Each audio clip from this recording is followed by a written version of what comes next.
So I chose to do a video reflection. I think this is easier for me.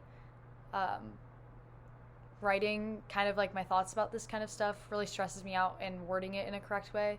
So I'm going the video route, but I am first going to talk about the article called The Evolving Politics of Race in Social Work Activism, a Call Across Borders.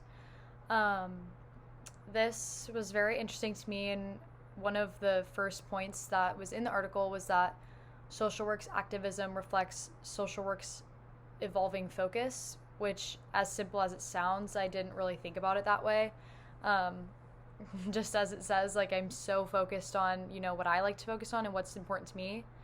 I didn't really think about how the whole social work community, whatever's going on in the world, that's like reflects their work, like what they're doing for work.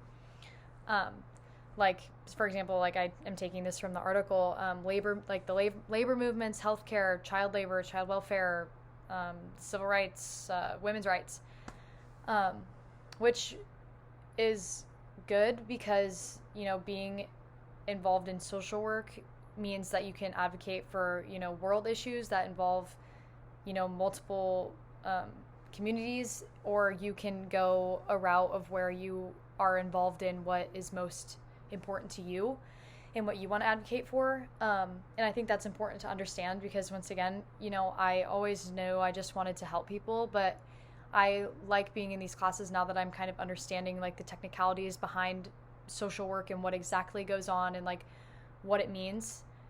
And it was good. It was a good point to me because we need to be involved in social movements in order to see a future beyond, I'm quoting this again from the article, the colonial neoliberal West. And it's important because it's so prominent in today's world, especially being involved at my age. I will be like on Twitter with all the Black Lives Matter movement going on right now. I'll see, GoFundMe's or articles about it or videos, and I'll look at them or I'll watch them or retweet them so like my followers can see, but I never really like voice my own opinion, even if I agree with someone else's. I don't ever like just do it for people who I know. And I honestly, I do like, and I'm sad that I don't, which is just another thing in today's world. Like kids our age, like don't, they either think it's weird or they're scared of what other people will think of them, advocating for an issue like that. So I think that was a good point to make, in that, everyone our age should be more involved, especially in the social work community. If that's like our route, we should all try and be more involved in issues that are going on in today's world and ones that are more important to us. But while I kind of already explained this, but while reading this article, I had kind of an like emotional reaction because it just all of the things about racism. I'm a white woman, and so I don't necessarily think, and I don't consider myself a racist person, so I don't ever think about like my thoughts or like the things I do, even if like something that I do is unintentionally racist, if you know what I mean.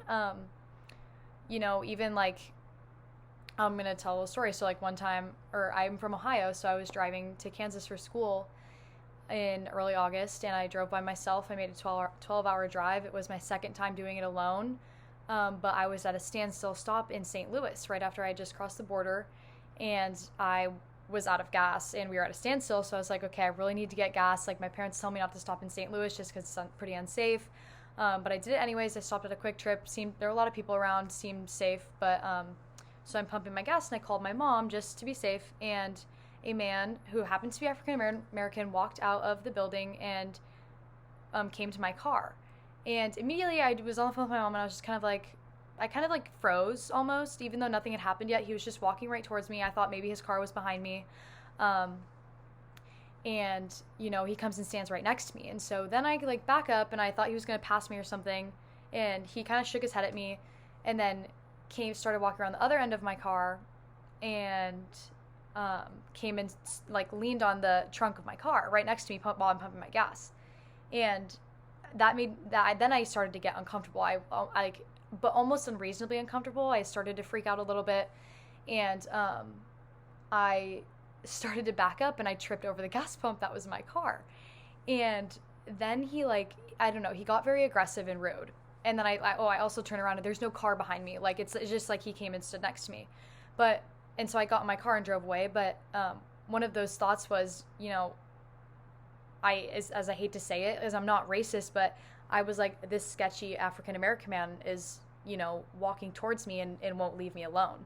And this kind of made me think about, you know, that's just, even though it's not racist, it's just not something that I shouldn't have to be like, oh, he's African American. I should just be like, oh, this sketchy man.